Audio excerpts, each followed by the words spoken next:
الحمد لله نحمده ونستعينه ونستغفره ونؤمن به ونتوكل عليه ونعوذ بالله من شرور أنفسنا ومن سيئات أعمالنا من يهده الله فلا مضل له ومن يضلل فلا هادي له أعوذ بالله السميع العليم من الشيطان الرجيم بسم الله الرحمن الرحيم وَلَقَدْ خَلَقْنَاكُمْ ثُمَّ صَوَّرْنَاكُمْ ثُمَّ قُلْنَا لِلْمَلَائِكَةِ اسْجُدُوا لِآدَمَ فَسَجَدُوا إِلَّا إِبْلِيسَ لَمْ يَكُنْ مِنَ السَّاجِدِينَ قال ما منعك ألا تسجد إذ أمرتك قال أنا خير منه خلقتني من نار وخلقته من طين قال فاهبط منها فما يكون لك أن تتكبر فيها فاخرج إنك من الصاغرين۔ حضرات گرامی، یہ میں نے سورہ اعراف کی چند آیات تلاوت کی ہیں آپ کے سامنے۔ آیت نمبر 11 سے شروعات ہوتی ہے۔ اللہ رب العزت نے اس آیت کے اندر شروعات میں یہ بات ارشاد فرمائی کہ لوگ اس بات سے کیوں مطمئن ہو گئے ہیں کہ ہم ان کے اوپر اپنا عذاب نہ بھیج دیں۔ اللہ کے عذاب سے لوگ مطمئن ہو کر کیوں بیٹھے ہوئے ہیں؟ کہیں ایسا تو نہیں کہ ہم ان کے اوپر ایسا عذاب بھیجیں ایسے وقت میں جب کہ وہ لوگ کھیل رہے ہوں، انجوائے کر رہے ہوں، تفریحات میں پڑے ہوں اور ہمارا عذاب ان تک آ جائے، یا لوگ سو رہے ہوں اور ہمارا عذاب ان تک آ پہنچے۔ تو اس سے پہلے کہ اللہ رب العزت نے یہ بات ارشاد فرمائی، اس کے بعد درمیان میں ایک پوری تھیم بیان کی کہ آخر ایسا ہے کیوں، یہ عذاب کا آنا کیوں ہوتا ہے، اور انسان کی تخلیق کا مقصد کیا ہے، انسان کو ہم نے کیوں پیدا کیا ہے، اس کی کیا وجوہات ہیں۔ پھر ایک پورا واقعہ یہاں پر اللہ رب العزت نے ارشاد فرمایا ہے۔ یہ واقعہ آیت نمبر 11 سے شروع ہوتا ہے اور آگے تقریباً آیت نمبر 24-25 تک چلا جاتا ہے، 25 تک تقریباً چلا جاتا ہے، یہ پورا کھینچتا ہوا۔ اللہ رب العزت نے ارشاد فرمایا، اعوذ باللہ من الشیطان الرجیم، وَلَقَدْ خَلَقْنَاكُمْ، ہم نے تم کو پیدا کیا ہے، ثُمَّ صَوَّرْنَاكُمْ، اور اس کے بعد ہم نے تمہاری تصویر بنائی۔ پیدائش، افزائش ہوئی، انسان کی پیدائش کا نظام مرتب کیا اللہ رب العزت نے، اور اس کے بعد اس کی ایک خوبصورت سی شکل عطا فرمائی۔ پھر فرمایا ثم قلنا للملائکۃ اسجدوا لآدم، اور اس کے بعد ہم نے فرشتوں سے کہا کہ تم آدم کو سجدہ کرو۔ یہاں پر ہم تھوڑا سا ٹھہریں گے اور اس نقطے پر غور کریں گے کہ اللہ رب العزت نے تمام انسانوں کو مخاطب کر کے کہا کہ ہم نے تم کو پیدا کیا اور ہم نے تمہاری شکل بنائی، پھر ہم نے فرشتوں سے کہا کہ آدم کو سجدہ کریں۔ تو یہ جو گفتگو ہے، یہ جو اس کا سرا ہے، یہ کہاں سے ہے اور کیسے ہے؟ اس کی ابتدا، انسان کی تخلیق کیسے ہوئی اور ابتدا کیسے ہوئی، اس کے بارے میں بہت سارے لوگ الگ الگ قیاس آرائی کرتے ہیں کہ انسان کی پیدائش ایسے ہوئی اور ایسے ہوئی، یوں ہوئی۔ لوگوں نے یہاں تک کہا کہ انسان پہلے وہ دھیرے دھیرے ایوالو کرتا چلا گیا، ترقی کرتا چلا گیا، پہلے بندر تھا، پھر وہ ترقی کرتے کرتے اس کی پونچھ غائب ہو گئی، پھر وہ دھیرے دھیرے اس کی شکل، یہ سب آج کل کتابوں میں بھی پڑھایا جاتا ہے، اور ایک تھیوری کو گویا کہ ایک حقیقت کی طرف اشارہ کر دیا گیا، اس کو بنا دیا گیا، حالانکہ ایسا نہیں ہے۔ اللہ رب العزت نے اس راز سے پردہ اٹھا دیا کہ اس کے بارے میں تمہیں غور کرنے کی ضرورت نہیں ہے۔ سب سے پہلا انسان جو پیدا ہوا، اس کا معاملہ اس طرح سے ہوا کہ ہم نے اسے مٹی کا ایک پتلا بنایا، مختلف جگہ کی مٹی لی، اور جب وہ مٹی کھنکھناتی ہوئی ہو گئی، سوکھ گئی مٹی، وہ مٹی جب سوکھ جاتی، پتلا پہلے مٹی کا گیلا ہوگا، اور اس کے بعد جب وہ پتلا بن کر تیار ہو گیا، مجسمہ بن کر تیار ہو گیا، تو سوکھ گیا۔ جب سوکھ گیا تو اللہ رب العزت فرماتے ہیں کہ فَنَفَخْتُ فِيهِ مِن رُوحِي، پھر میں نے اس میں پھونک ڈالی، یعنی اس میں پھونکا، اور اس کے اندر جان پیدا ہو گئی، وہ جیتا جاگتا انسان بن گیا۔ تو انسان کی پیدائش اس طرح سے ہوئی ہے کہ اللہ رب العزت نے انسان کا ایک پتلا بنایا اور اس کے بعد اس میں جان ڈالی، اور وہ انسان جیتا جاگتا ہوا انسان وہ موجود ہو گیا، جسے حضرت آدم علیہ السلام کہا جاتا ہے۔ پھر آدم علیہ السلام جب سوئے تو ان کی پسلی سے حضرت حوا کو پیدا کیا گیا، انہی کے جسم سے ایک حصہ نکال کر پیدا کیا گیا۔ تو یہ آدم اور حوا کی یہ جو تخلیق ہے، اور اس سے پوری نسل انسانی چلی ہے۔ اب اللہ رب العزت نے یہاں پر ارشاد فرمایا کہ ہم نے جب انسان کو بنایا، اور انسان کو بنانے سے پہلے ہم نے فرشتوں سے کہا، سارے فرشتے، کہ جب ہم آدم کے اندر روح ڈالیں گے تو تم سب کے سب سجدے میں گر پڑنا۔ دیکھیں یہاں پر یہ بات بہت ہی غور کرنے کی ہے۔ اس دنیا کی جب اللہ نے تخلیق کی تو یہاں پر جنات آباد تھے، وہ یہاں پر رہتے تھے، آپس میں لڑائی جھگڑا کرتے تھے، مار پیٹ کرتے تھے۔ انہی میں کچھ نیک بھی تھے، اچھے بھی تھے، جسے ابلیس کہا جاتا ہے، شیطان مردود۔ قرآن پاک میں ہے کان من الجن ففسق عن امر ربی، وہ جناتوں میں سے تھا، انہی کے قوم میں سے تھا، انہی کے قوم کا فرد تھا۔ اس کی عبادتوں سے خوش ہو کر اللہ رب العزت نے اسے صف ملائکہ میں داخل کر دیا، اور ملائکہ اس پر رشک کرنے لگے۔ اللہ رب العزت نے یہ بات ظاہر فرمائی کہ جو اللہ جانتا ہے وہ کوئی نہیں جانتا۔ انسان کیا کرنے والا ہے، انسان کے ذہن میں کیا چل رہا ہے، انسان کا تصور کیسا ہے، وہ اللہ کے علاوہ کوئی اور نہیں جان سکتا۔ کسی کی فطرت کیسی ہے وہ کوئی اور نہیں جان سکتا۔ لہٰذا فرشتوں کی صف میں جنات کو شامل کر دیا گیا، اس شیطان کو، لیکن اندر کی جو چیز ہے وہ فرشتوں کے سامنے ابھی ظاہر نہیں ہوئی۔ ابھی فرشتے نہیں جانتے ہیں، وہ تو دیکھ رہے کہ تو بڑا متقی ہے، بڑا پرہیزگار ہے، اللہ کی عبادت کرنے والا ہے، بڑا اطاعت گزار ہے، وہ ظاہر کو دیکھ رہے ہیں، اور اللہ اس کے باطن کو دیکھ رہا ہے۔ اللہ رب العزت اس کے باطن کے اوپر اس کی نگاہ ہے۔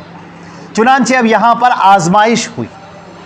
یہ آزمائش جو ہے فرشتوں کے سامنے رکھی گئی، اور یہ کہا گیا کہ ہم جب اس آدم کے اندر روح پھونکیں گے تو روح پھونکنے کے بعد تم سب کے سب سجدے میں گر جانا، سب اس کو سجدہ کرنا، اللہ کا حکم۔ اب آدم علیہ السلام کے اندر جیسے ہی روح ڈالی گئی، قرآن پاک میں اللہ نے ارشاد فرمایا کہ قعوا لہ ساجدین، سارے کے سارے لوگ اس کے سامنے سجدے میں گر پڑنا۔ فسجد الملائکۃ کلہم اجمعون الا ابلیس، سارے فرشتے سجدے میں گر گئے سوائے ابلیس کے۔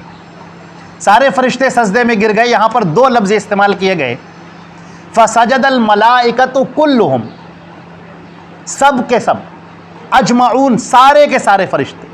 یہ دو الگ الگ لفظ اس لیے استعمال ہوئے کہ یہ معلوم ہو جائے کہ ایک ہی وقت میں سجدے میں گر گئے۔ ان میں کوئی ایسا فرشتہ نہیں رہا جو یہ سوچنے والا ہو کہ سجدہ کریں کہ نہ کریں، کر لینا بہتر ہے کہ نہ کر لینا بہتر ہے، یہ ایسا کچھ نہیں ہوا۔ اللہ کا حکم ہوا کہ سجدہ کرو، اور سارے فرشتے سجدے میں گر گئے۔ یہ کیا ہے؟ اس کا نام ہے اطاعت، اس کا نام ہے فرما برداری۔ الا ابلیس، سوائے شیطان کے، شیطان نے سجدہ نہیں کیا۔ شیطان نے سجدہ کیوں نہیں کیا؟ اللہ رب العزت نے ان سے سوال کیا، شیطان سے، کہ اے شیطان تو نے سجدہ کیوں نہ کیا؟ ما منعک الا تسجد اذ امرتک، جب میں نے تجھے سجدے کا حکم دیا تھا تو نے سجدہ کیوں نہ کیا؟ تو اس نے کہا کہ انا خیر منہ، میں اس سے زیادہ بہتر ہوں، خلقتنی من نار وخلقتہ من طین، آپ نے مجھے آگ سے پیدا کیا ہے اور اس کو آپ نے مٹی سے پیدا کیا ہے، تو مٹی ذلیل اور خوار ہے، تو میں اس کو سجدہ کیسے کر سکتا ہوں؟ میں تو افضل ہوں، میں تو بہتر ہوں، میں اس کو سجدہ کیسے کروں؟ یہاں پر جو اطاعت اور فرما برداری کی بات تھی، اللہ رب العزت نے اس واقعے میں اس بات کو اجاگر کیا ہے، اور حدیث شریف سے اس کی بڑی اچھی وضاحت ہوتی ہے۔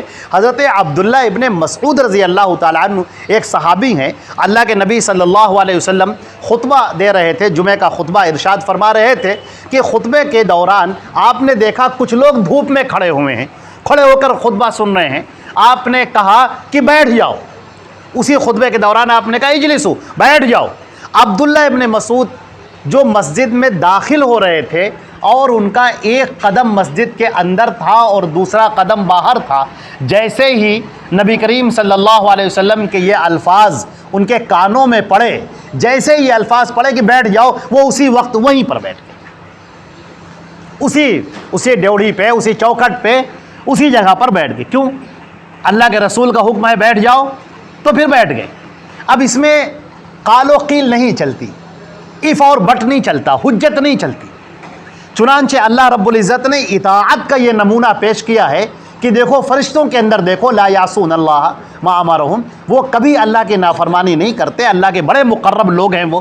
اور اللہ کے مقرب کیسے ہیں کہ ہم نے ان کو حکم دیا سجدہ کرنے کا اور وہ سجدے میں گر پڑے۔ اللہ نے ارشاد فرمایا وَلَقَدْ خَلَقْنَاكُمْ ثُمَّ صَوَّرْنَاكُمْ، اور ہم نے تم کو پیدا کیا اور تمہاری شکل بنائی، ثُمَّ قُلْنَا لِلْمَلَائِكَةِ اسْجُدُوا لِآدَمَ، اور پھر ہم نے فرشتوں سے کہا آدم کو سجدہ کرو، فَسَجَدُوا، سب کے سب سجدے میں گر پڑے، لم وَإِلَّا إِبْلِيسَ، سوائے ابلیس کے، لم یکم مع الساجدین، لم یکم من الساجدین، وہ سجدہ اس نے نہیں کیا، وہ سجدہ کرنے والوں کے ساتھ میں اس کا شمار نہ ہوا، اس نے سجدہ نہیں کیا۔ اب دیکھیے یہاں ٹھہر جائیں، ابلیس نے غلطی کی ہے، ابلیس نے خطا کی، اللہ نے کہا سجدہ کرو آدم کو، سارے لوگ سجدے میں گر گئے، ابلیس نے سجدہ نہیں کیا۔ اب اللہ ارحم الراحمین کو دیکھیے، اللہ تعالیٰ جو انتہائی مہربان ہے، انتہائی شفیق ہے، اللہ تبارک تعالیٰ نے اب شیطان مردود سے، اس ابلیس سے سوال کیا ہے، اس سے اللہ نے پوچھا ہے۔ یہ بڑی کرم فرمائی ہے یہ اللہ کی، اللہ تعالیٰ ہمیشہ ہر آدمی کو موقع دیتا ہے، اللہ تعالیٰ ہر آدمی کو موقع دیتا ہے۔ اللہ کے پیارے رسول صلی اللہ علیہ وسلم نے ارشاد فرمایا، سیدنا ابو ہریرہ رضی اللہ تعالیٰ عنہ کی روایت ہے، ان قال رسول اللہ صلی اللہ علیہ وسلم، اللہ کے نبی صلی اللہ علیہ وسلم نے فرمایا، ان اللہ یبسط یدہ باللیل لیتوب مسیء النہار ویبسط یدہ بالنہار لیتوب مسیء اللیل حتی تطلع الشمس من مغربها وما لم تغرغر۔ اللہ کے رسول صلی اللہ علیہ وسلم نے فرمایا کہ اللہ تبارک و تعالی اپنا ہاتھ رات میں بڑھاتا ہے تاکہ دن کے گنہگار کو معاف کر دے، اور دن میں اپنا ہاتھ بڑھاتا ہے تاکہ رات کے گنہگار کو معاف کر دے، اور اللہ ایسا کرتا رہتا ہے یہاں تک کہ سورج پچھم سے طلوع ہو جائے یا انسان کی روح اس کے حلق میں آ جائے۔ اللہ تبارک تعالیٰ ہر آدمی کو موقع دیتا ہے کہ وہ اپنے گناہوں سے توبہ کر لے، اپنی زندگی کی جو بدعمالیاں ہیں ان بدعمالی سے، بد کرداری سے اور نافرمانی سے، گناہوں سے باز آ جائے۔ اللہ تعالیٰ ہر ایک کو موقع دیتا ہے، لیکن جب انسان اسی گناہوں کے دلدل میں پھنستا چلا جاتا ہے اور اپنے آپ کا محاسبہ نہیں کرتا، تو پھر ایک ایسا وقت آتا ہے کہ پھر گناہوں کی پاداش میں اس کی گرفت کر لی جاتی ہے، اور پھر وہ چیختا اور چلاتا پھرتا ہے۔ اور یہ گرفت دو طرح سے ہوتی ہے، لَنُذِيقَنَّهُمْ الْعَذَابَ الْأَدْنَىٰ دُونَ الْعَذَابِ الْأَكْبَرِ، ہم دنیا میں بھی اس کے عذاب ادنا، چھوٹے عذاب کا مزہ چکھاتے ہیں بڑے عذاب سے پہلے۔ اللہ نے فرمایا جو بھی تمہارے وما اصابتکم من مصیبت فبما کسبت ایدیکم، یہ تمہارے اوپر جو مصائب آتے ہیں، جو تمہارے اوپر پریشانیاں آتی ہیں، یہ تمہارے اپنے اعمال کا نتیجہ ہوتی ہیں۔ لہٰذا اللہ تعالیٰ انفرادی طور پر بھی اور اجتماعی طور پر بھی ہر انسان کو یہ موقع دیتا ہے کہ وہ اپنے گناہوں سے باز آ جائے اور توبہ کر لے اور اللہ کی بارگاہ میں اپنے آپ کو معاف کروا لے، بخشش کروا لے۔ نبی کریم صلی اللہ علیہ وسلم نے فرمایا کہ رغم انفن، اس آدمی کی ناک خاک آلود ہو جائے، وہ آدمی ذلیل اور خوار ہو جائے۔ طویل حدیث ہے، ایک ٹکڑا اس کا پڑھتے ہیں، جس کو رمضان کا مہینہ ملا اور پھر بھی اس کی مغفرت نہ ہو۔ اللہ تعالیٰ تو اس میں ہر ایک کی مغفرت کر دیتا ہے، معاف کر دیتا ہے، لیکن وہ ہاتھ کہاں ہیں جو اللہ کے سامنے اٹھیں، وہ پیشانی کہاں ہے جو اللہ کے سامنے رگڑے، وہ زبان کہاں ہے جو اللہ کے سامنے توبہ کرے۔ اللہ تعالیٰ تو معاف کرنے کے لیے تیار ہے، لیکن پھر بھی ایسے لوگ ہیں، محروم القسمت لوگ ایسے ہیں جو تب بھی اللہ سے معافی نہیں مانگتے، تب بھی وہ گڑ گڑا کر اپنے گناہوں کی توبہ نہیں کرواتے، اپنے آپ کو سدھارتے نہیں، اپنی اصلاح کی فکر نہیں کرتے۔ جو بے ڈھنگی رفتار پہلے چل رہی تھی وہی آج بھی چل رہی ہے، جو گناہوں والی زندگی چل رہی تھی پہلے وہی آج بھی چل رہی ہے۔ رمضان آیا اور رمضان چلا گیا، ان کے اوپر کوئی اثر نہ ہوا۔ جیسے بارش ہوئی، بارش تو برستی ہے، ہر ایک کے لیے برستی ہے، لیکن کچھ زمین زرخیز ہوتی ہے، پانی کو جذب کر لیتی ہے، پھر پودے اس میں سے نکالتی ہے، سرسبز و شاداب پودے نکلتے ہیں، اور کچھ پتھر ہوتے ہیں کہ بارش ان پر ہوئی اور پانی بہہ گیا، کچھ ان پر اثر نہ رہا، وہ جیسے پہلے تھے ویسے ہی آج بھی۔ تو یہ رمضان کا مہینہ آیا، مبارک مہینہ، انتہائی مقدس مہینہ، اللہ کی رحمتوں والا مہینہ، اللہ کی برکتوں کا مہینہ، اللہ کی معافی کا مہینہ، جس میں اللہ رب العزت ہر ایک کی مغفرت کر رہا ہے، اور پھر بھی آدمی کی بخشش نہ ہو پائے، آدمی اللہ سے مغفرت نہ طلب کرے، اللہ سے اس کی رحمتوں کا سوال نہ کرے، تو یہ آدمی کا اپنا قصور ہے۔ اب دیکھیے شیطان مردود نے سجدہ نہیں کیا. اب اللہ تبارک تعالیٰ اسے سوال کر رہے ہیں قال ما منعک الا تسجد اذ امرتک, جب میں نے تمہیں حکم دیا تھا. یہاں پر اس لفظ پر غور کیجئے, اذ امرتک, میں نے تمہیں حکم دیا تھا. یہ میں نے کا لفظ بڑا پیارا لفظ ہے, کیونکہ قرآن پاک میں فرمایا گیا وَمَن يُطِعِ الرَّسُولَ فَقَدْ أَطَاعَ اللَّهَ, جس نے رسول کی اطاعت کر لی اس نے اللہ کی اطاعت کر لی. اور سورہ نجم کے اندر اللہ نے ارشاد فرمایا وَمَا يَنطِقُ عَنِ الْهَوَىٰ إِنْ هُوَ إِلَّا وَحْيٌ يُوحَىٰ, محمد اپنی طرف سے کچھ نہیں کہتے, یہ جو کہتے ہیں ہماری اتاری ہوئی وحی ہوتی. تو اب کیا پتہ چلا کہ اللہ کے رسول کی ہر بات جو بھی آپ نے پہنچائی ہے وہ اللہ کی بات ہے. نبی کی بات کا انکار کرنا اللہ کی بات کا انکار کرنا ہے, نبی کی نافرمانی کرنا اللہ کی نافرمانی کرنا ہے. لہٰذا یہ بات یاد رکھیے, قرآن پاک میں فرمایا گیا وَمَن يُطِعِ اللَّهَ وَرَسُولَهُ فَقَدْ فَازَ فَوْزًا عَظِيمًا, جس نے اللہ اور اس کے رسول کی اطاعت کر لی وہ کامیاب ہو گیا. تو اب ہمارے سامنے قرآن پاک اور احادیث نبویہ یہ دو شریعت کے ماخذ ہیں, اور یہ وہ ہیں جو منزل من اللہ ہیں, اللہ کی طرف سے اتارے ہوئے ہیں. اللہ کی یہ کتاب ہے, اس کا نام قرآن پاک ہے, یہ اللہ کی کتاب ہے, اللہ کا کلام ہے.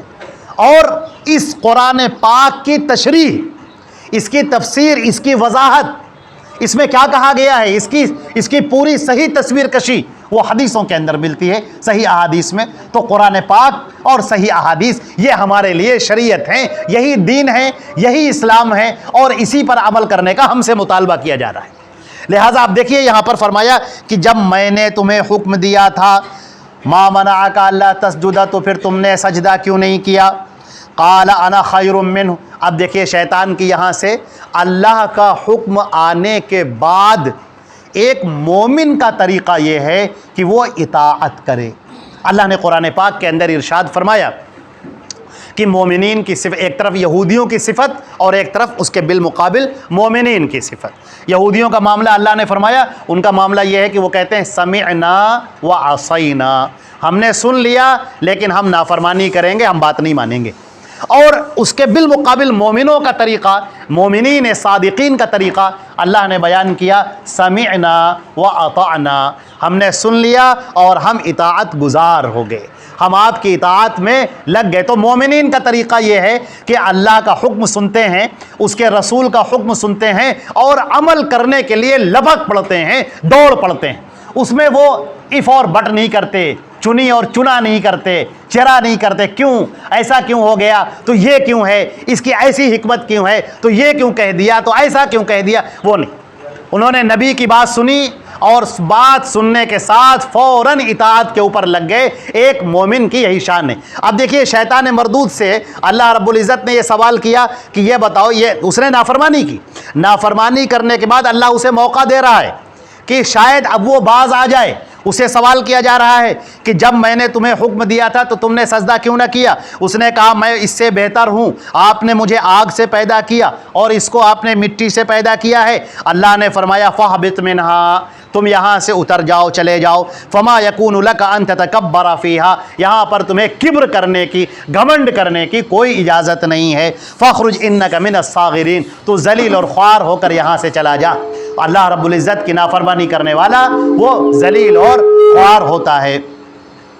قال انظرنی الی یوم یبعثون, اب دیکھیے شیطان مردود کہہ رہا ہے کہ اے پروردگار مجھے قیامت تک کے لیے مہلت دے دیجئے. مجھے موت تو سب کو آنی ہے, ہر ایک کو موت آنی ہے, لیکن پروردگار قیامت تک کے لیے مجھے موت نہ آئے, مجھے وقت چاہیے. قال انک من المنظرین, اللہ نے کہا ٹھیک ہے تجھے مہلت ہم نے دے دی قیامت تک کے لیے.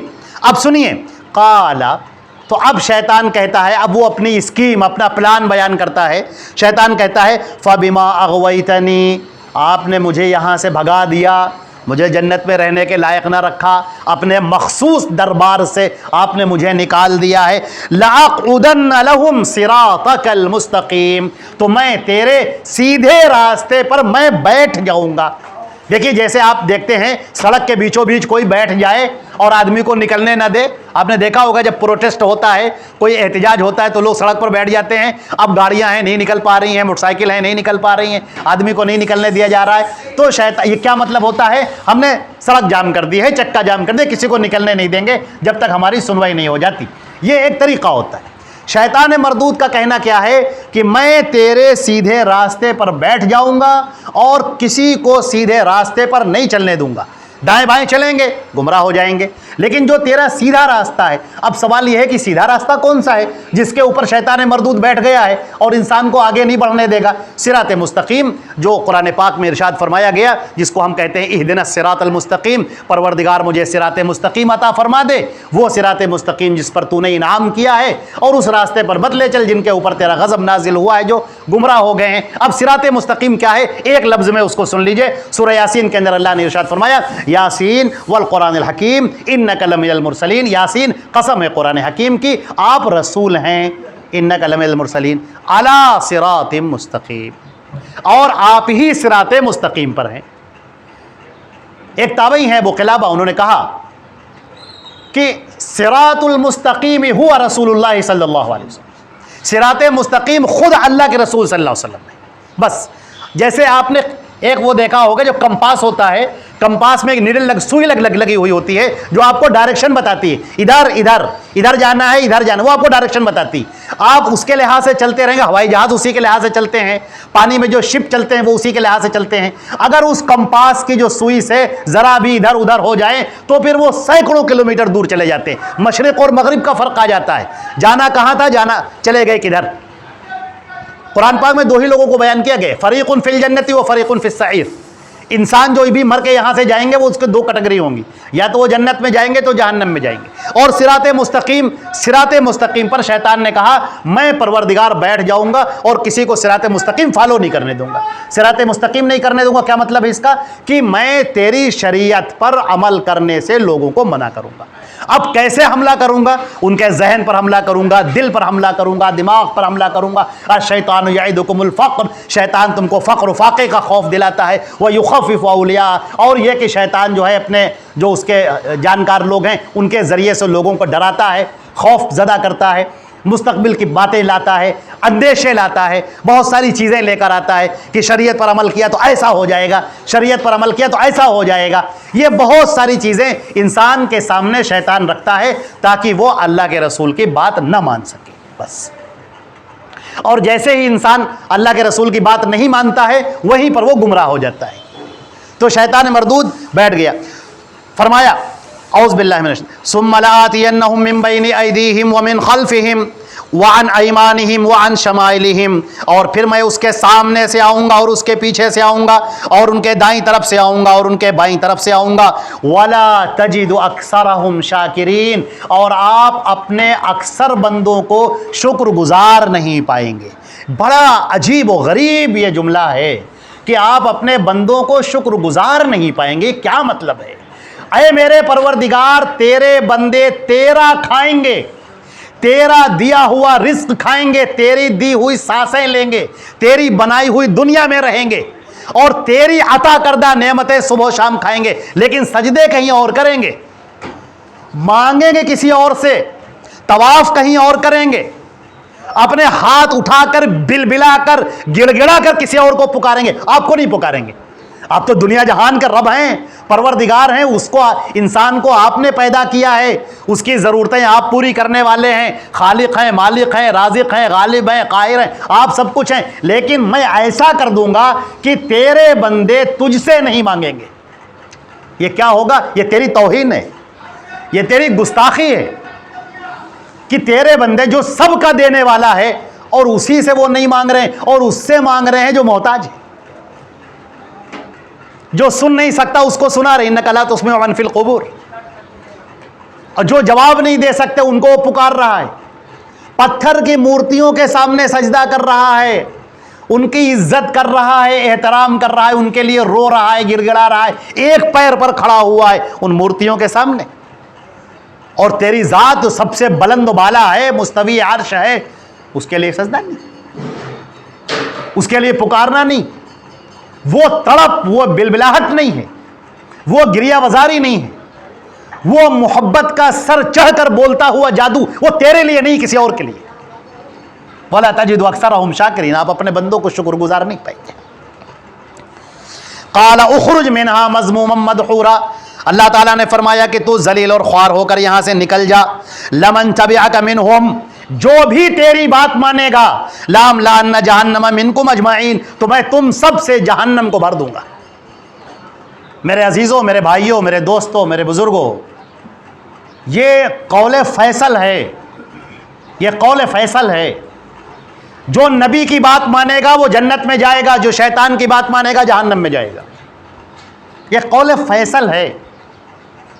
شیطان آپ کو روکے گا، آپ کو توحید پر آنے سے روکے گا، آپ کو اللہ کی الوہیت کو اختیار کرنے سے روکے گا، آپ کو اللہ کو پکارنے سے روکے گا، اللہ کے لیے سجدہ کرنے سے روکے گا. اور اگر آپ اللہ کے لیے سجدہ کر بھی رہے ہیں تو آپ سے شرک کروائے گا تاکہ اللہ اس سجدے کو قبول نہ کرے. یہ سارے کام ہوں گے تاکہ یا تو آپ دو باتوں میں سے ایک بات ہو جائے، یا تو مومن خالص ہوگا یا پھر کافر خالص ہو جائے گا. یا تو آدمی مومن ہوگا، مومن ہونے کا مطلب اللہ اور اس کے رسول کا فرما بردار، پیروکار، ان کے پیچھے چلنے والا اور اللہ اور رسول کی بات کو ہر بات پر مقدم رکھنے والا. اور یا تو وہ شیطان کے پیچھے چلنے والا ہوگا. وَمَن يَكُنِ لَهُ الشَّيْطَانُ قَرِينًا فَسَاءَ قَرِينًا. اگر شیطان کسی کا دوست بن جائے تو کیا کہنے، بہت برا اس کا ساتھی ہے. اللہ نے فرمایا وَيَا آدَمُ اسْكُنْ أَنْتَ وَزَوْجُكَ الْجَنَّةَ، اور اے آدم تم اور تمہاری بیوی جنت میں رہیں. فَكُلَا مِنْ حَيْثُ شِئْتُمَا، اور دیکھو وہاں پر جو چاہو آرام سے کھاؤ. وَلَا تَقْرَبَا هَٰذِهِ الشَّجَرَةَ، اور دیکھو اس درخت کے پاس مت جانا. فَتَكُونَ مِنَ الظَّالِمِينَ، ورنہ تم ظالم میں سے ہو جاؤ گے. عزیزان گرامی، میں چاہتا ہوں آپ توجہ فرمائیں. اللہ نے آدم کو جنت میں رکھا، ان کی بیوی کو بھی، حوا کو بھی، اور کہا سنو اس درخت کے پاس مت جانا، اس کا پھل مت کھانا. اب سنیے، فَوَسْوَسَ لَهُمَا الشَّيْطَانُ، شیطان نے ان کے لیے وسوسہ ڈالا، ان کے ذہن پر غالب آ گیا، سمجھایا بجھایا. لِيُبْدِيَ لَهُمَا مَا وُرِيَ عَنْهُمَا مِنْ سَوْآتِهِمَا، تاکہ وہ درخت کا پھل کھا لیں اور پھل کھانے کے بعد ان کے سارے بہشتی جو کپڑے ہیں وہ سب کے سب گر جائیں اور وہ برہنہ ہو جائیں. اور ایسا ہی ہوا، اور قرآن پاک میں فرمایا گیا وَاتَّفِقَا يَخْصِفَانِ عَلَيْهِمَا مِن وَرَقِ الْجَنَّةِ، اور پھر جنت کے پتوں سے اپنے بدن کو وہ ڈھانپنے لگے، ڈھکنے لگے. آدم نے غلطی کی. دیکھیے اب پھر وہی موقع آتا ہے. ادھر آپ کو یاد ہوگا شیطان مردود سے اللہ نے کہا تھا سجدہ کرو آدم کو، شیطان نے سجدہ نہیں کیا. آدم سے اللہ نے کہا اس درخت کا پھل مت کھانا، اور آدم نے درخت کا پھل کھا لیا. غلطی کی، دونوں کی غلطی ہے. شیطان نے بھی غلطی کی ہے اور آدم نے بھی غلطی کی، اور دونوں واقعے کو ایک ہی جگہ پر قرآن پاک نے بیان کیا. شیطان سے اللہ نے پوچھا کہ ما منعک الا تسجد اذ امرتک، جب میں نے تجھے سجدے کا حکم دیا تھا تو تو نے سجدہ کیوں نہ کیا. اور آدم سے بھی سوال کیا جا رہا ہے قال ما نہاکما ربکما عن ھذہ، نہیں ابھی یہ گفتگو کا ایک حصہ آگے ہے، اس کا ذکر آگے آ رہا ہے. یہ شیطان مردود نے جو بہکایا آدم علیہ السلام کو، تو بہکانے کا طریقہ یہاں پر قرآن پاک نے بیان کیا ہے کہ شیطان نے کہا آدم اور حوا سے کہ اس درخت کا پھل جو کھانے سے تم کو منع کیا گیا ہے وہ اللہ نے اس لیے منع کیا ہے تاکہ تم یہاں فرشتے نہ بن جاؤ اور ہمیشہ رہنے والے نہ بن جاؤ. لالچ دلائی. وَقَاسَمَهُمَا، اور شیطان نے قسم کھا کر کہا انی لکما لمن الناصحین، میں تمہارا بہت ہی زیادہ خیر خواہ ہوں. فَدَلَّاهُمَا بِغُرُورٍ، تو دھوکے سے آدم کو غلطی کرنے پر آمادہ کر دیا.